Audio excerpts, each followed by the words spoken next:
Muito bem. Olha, no dia 1º tivemos um problema sério em Camboriú, muito barro, né? Com aquela chuva, muita lama e principalmente parte desse barro acabou descendo de um condomínio, tem uma construção que fica na parte mais alta do bairro Tabuleiro.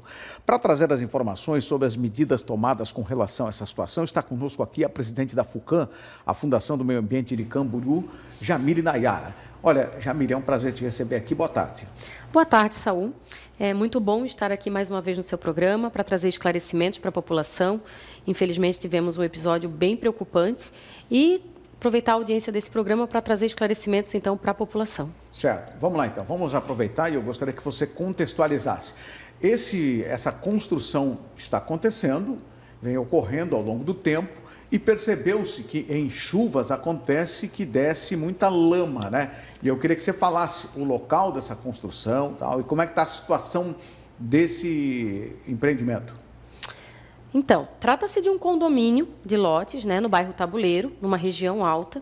É um empreendimento de grande porte, que passou por todo o crivo, análise técnica da FUCAM, por diversos técnicos. O processo em si está completo, foi completo, por isso existe uma licença ambiental para o empreendimento. Porém, nos últimos dias, então, desceu essa lama, porque a gente teve fortes chuvas, e, de alguma forma, o sistema adotado pela empresa não funcionou, ou teve falhas, que prejudicou toda uma região lindeira, ali na Rua Figueira, principalmente. Todos os moradores sofreram com essa água que desceu, é uma água do solo exposto, uma água tipo com lama, e afetou muito a rua, casas, moradores, condomínios, e a gente teve uma repercussão muito negativa nas redes sociais, e hoje estamos aqui para esclarecer o que a Prefeitura fez em relação a isso. Certo. Nós estamos vendo agora, ali naquele monitor, Jamile, nós estamos vendo as imagens aquele dia, né, o dia da chuva tal, e obviamente dá para ver pela cor da água, dá para ver que é uma mistura com uma água barrenta tal. Então quer dizer que o dispositivo que deveria funcionar para evitar a descida dessa lama acabou falhando.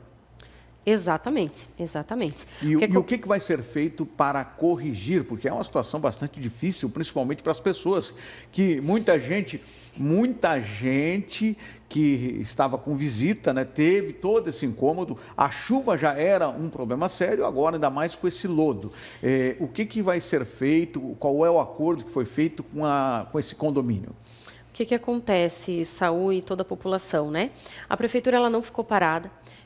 Teve toda uma mobilização coordenada pelo nosso prefeito, Leonel Pavan, pelo nosso vice Josias, toda a equipe estava à disposição. A gente prontamente mobilizou uma equipe para que pudesse, naquele primeiro momento, realizar a limpeza da rua, para poder liberar o acesso e deixar uma condição de uso para aquela população. Porém, a empresa ela é total responsável pelo que aconteceu, porque nenhum empreendimento ele pode, na sua execução, na sua implantação, danificar, prejudicar, causar danos aos vizinhos. Então, o sistema que eles adotaram não funcionou e a Prefeitura, então, notificou a empresa, multou a empresa. Essa multa ela está sendo calculada ainda, não foi finalizada, porque assim, eles são responsáveis pelo empreendimento deles e não pode afetar a vizinhança, né? Então, todo o dano causado a terceiros é tudo responsabilidade da empresa. Então, na notificação consta detalhadamente as obrigações e uma delas, para que isso não venha acontecer novamente, é que eles façam, então, eles têm um prazo bem curto para apresentar um estudo, um laudo de análise geotécnica, para ver o risco daquela situação, daquele morro, para isso não acontecer novamente. Claro que, nesse período, a empresa está fazendo a manutenção do sistema dela, corrigindo o que tem lá, porque não dá para deixar do jeito que está, para a gente poder evitar, se chover novamente, socorra. Não podemos garantir, mas a gente notificou a empresa e eles estão lá trabalhando para fazer a parte deles. Certo. Ô, Jamile, quantas ruas foram atingidas pelaquela lama, aquele barro que acabou descendo e invadindo tudo? A principal rua foi a Rua Figueira, mas também atingiu a Rua Laranjeiras e as outras ruas da Redondeza, porque essa lama ela acaba entrando nos bueiros, né, Saúl? Toda a drenagem da rua e acaba afetando vários locais da região ali. Certo. Então, quer dizer que a empresa tem um tempo, mas vamos aqui usar um exemplo, se amanhã chover novamente uma chuva como foi daquela tarde que ocasionou tudo isso, a empresa novamente será notificada, novamente vai ser multada? Sim, Saúl, sim.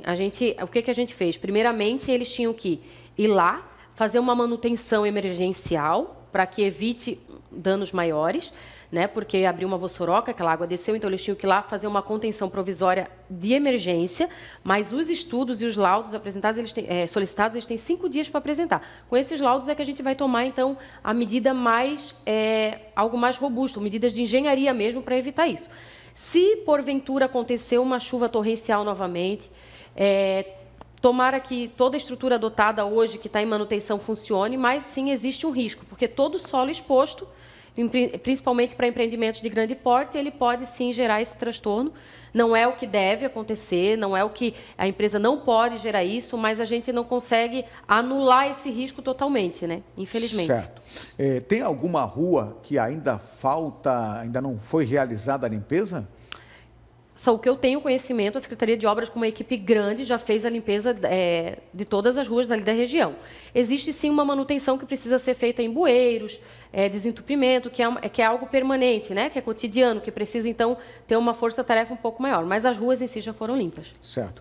A FUCAM pretende mudar alguma normativa com relação à liberação de condomínios como aquele, diante de tudo isso que aconteceu? Saul, a norma, ela já a legislação que permite esses empreendimentos, ela é bem rigorosa, bem exigente, então, assim, ela já está contemplando todas as coisas. O que a gente precisa, Saul, é ter um acompanhamento na execução.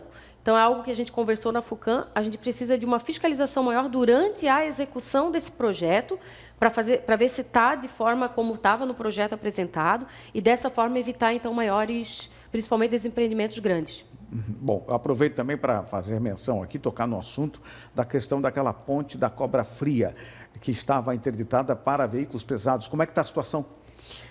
Então, a ponte, ela cedeu, hoje ela está apoiada, a Defesa Civil esteve lá, a Secretaria de Obras. Hoje ela não está apresentando um risco de desabamento, mas ela não tem condições de arrumar, de consertar, né? Então, ela vai ter que ser construída totalmente novamente, mas por enquanto está restrito o uso de caminhões, veículos pesados, não pode passar, somente carros pequenos, né? E aí até que se faça a ponte nova, que já vai ser licitado agora nesses próximos dias. Certo. Ainda nessa pegada da questão do barro, da lama que acabou descendo, a gente sabe que Camboriú tem algumas áreas de encosta. Como é que está a situação de Camboriú, até porque dessas áreas de encosta, como é que está a situação desse solo? Porque foram muitas chuvas, né? Foram algumas chuvas bastante volumosas. Sim, foram fortes chuvas torrenciais, elas acabam afetando essas áreas de encostas. Hoje a gente não tem registro de alguma que está com risco de deslizamento, mas pós-chuva, isso é um trabalho que a Defesa Civil faz em loco, né? A gente já tem mapeado algumas encostas que podem apresentar algum risco maior, então eles fazem esse acompanhamento pós-chuva, mas durante as chuvas a gente não teve, graças a Deus, não teve grandes problemas. Olha, Jamile, muito obrigado pela sua presença aqui, né? Muitas pessoas reclamando disso, né? Da situação, e a gente, obviamente, te trouxe aqui para que as pessoas saibam que medidas foram tomadas e que há também agora um período que está correndo justamente para que, nesse caso específico do loteamento, eles tomem as precauções necessárias para que não ocorra mais a situação que aconteceu. Foi um dia, primeiro, bastante diferenciado, até parabéns a secretários e servidores que deixaram, né, a comemoração do primeiro dia do ano para trabalhar e ajudar aquelas famílias que as casas, infelizmente, foram invadidas por toda aquela lama. Muito obrigado pela sua presença. Eu só gostaria de avisar, né, deixar claro que o processo ele foi feito de forma idônea, que foi uma análise técnica, que ele está completo e que a Prefeitura não ficou parada nessa situação, toda uma mobilização foi feita para sanar esse dano e que a empresa, sim, foi responsabilizada e irá cumprir com o papel dela. Mais uma coisinha, se eu puder, tomando tempo aqui, mas que eu gostaria muito de mandar um abraço, um beijo para os meus filhos que estão assistindo e me pediram muito, Arthur e Anthony. Beijão. Mas qual que é o nome deles? Arthur e o Anthony. Então, tá bom. Um abraço ao Arthur, ao Anthony, a toda a família da Jamile. Obrigado, Jamile, pela sua presença. Muito bem. Olha, e o IPTU de Balneário Camboriú, terá os valores atualizados. Isso, eles vão ser diluídos em 12 anos. A correção dos valores do IPTU em Balneário Camboriú, decorrente da atualização da planta de valores genéricos PVG, que é utilizada como base ao longo do cálculo do imposto, será diluída ao longo de 12 anos. A possibilidade se deu pela sanção da Lei Municipal número 5.173 de 2025 pela prefeita Juliana Pavan, que autoriza uma política de amenização dos efeitos da revisão da PVG. A revisão da planta de valores genéricos foi contratada e paga pela administração anterior e atualizada por recomendações dos órgãos de controle, refletindo de forma mais realista as avaliações dos imóveis no município, que ainda tinham como base os valores determinados em 1993. A legislação também prevê a mitigação da recomposição da base do IPTU, por meio da aplicação do limite equivalente a 8,33% da diferença entre o novo valor apurado e o lançado no ano de 2025. Isso significa que este será o percentual máximo de aumento a cada ano para o contribuinte, além do reajuste inflacionário do período. Os carnês do IPTU estarão disponíveis a partir do dia 20 de janeiro.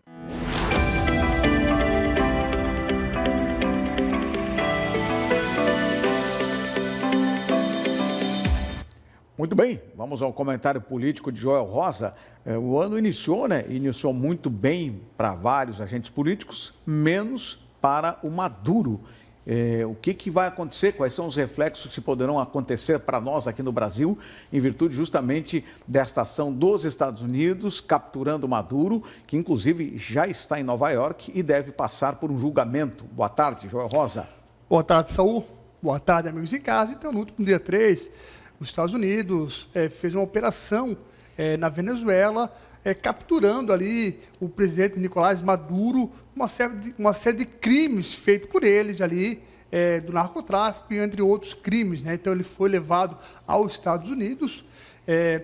Concordo que o ano não começou muito bom para Nicolás Maduro e sua esposa, mas para a população da Venezuela, que esperava já há anos essa liberdade democrática de direito, que é direito da população, foi uma festa só, né? Então, os venezuelanos ainda estão em festas, né? Claro que é um novo momento para eles, eles estão ainda ansiosos, um pouco esperançosos pelo novo momento, que tudo indica que vai voltar a ser Venezuela o que era.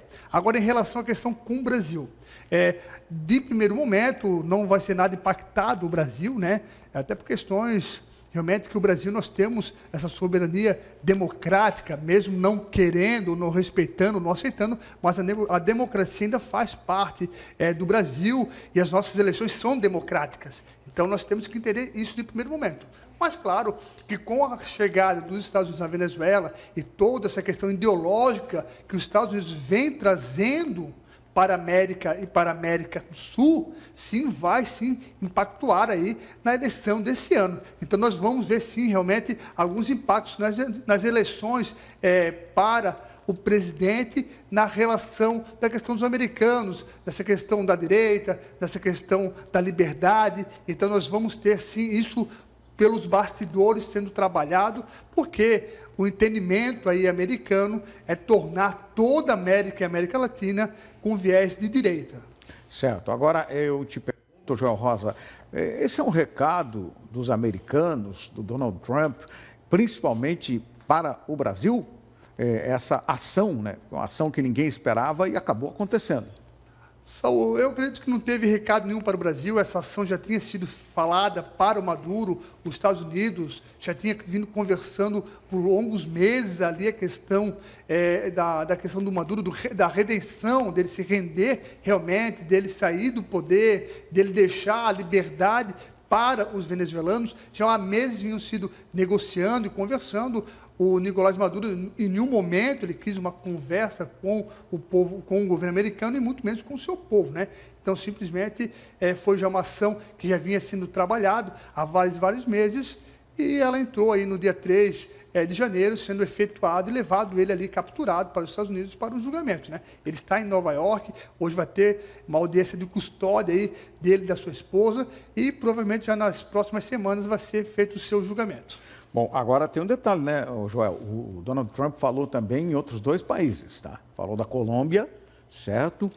E falou de um outro país, né? São 2 países que ele falou, dizendo, o México e Colômbia, né, fiquem ligados, né? Ou seja, o que exatamente ele quis dizer com isso, mandando essa mensagem, citando 2 nomes? O presidente Donald Trump ele está brigando a questão do narcotráfico, né? E foi mapeada a questão não só da Venezuela, mas também os cartéis que operam em solo americano, que são provenientes do México e da Colômbia. Então, ele já avisa não somente esses 2 países, mas também avisa a Cuba, né? Cuba também é avisada, também é orientada, porque nessa operação feita na Venezuela, o que se encontrou lá? Muitos militares ou agentes militares de outros países, cubanos, iranianos, russos, dentro de todo um sistema bélico, dentro ali da questão das Forças Armadas venezuelanas. Então, alertou os Estados Unidos, os outros países que compuam ou fazem essa questão dessa parceria junto com a Venezuela. Então, Colômbia, sim, foi avisada já, o México está sendo monitorado e Cuba também entrou agora novamente no radar americano. Tá certo. Muito obrigado, Joel Rosa. Bom início de semana. Um abraço, Saúl. Um abraço bem em casa. Bom, vamos à previsão do tempo.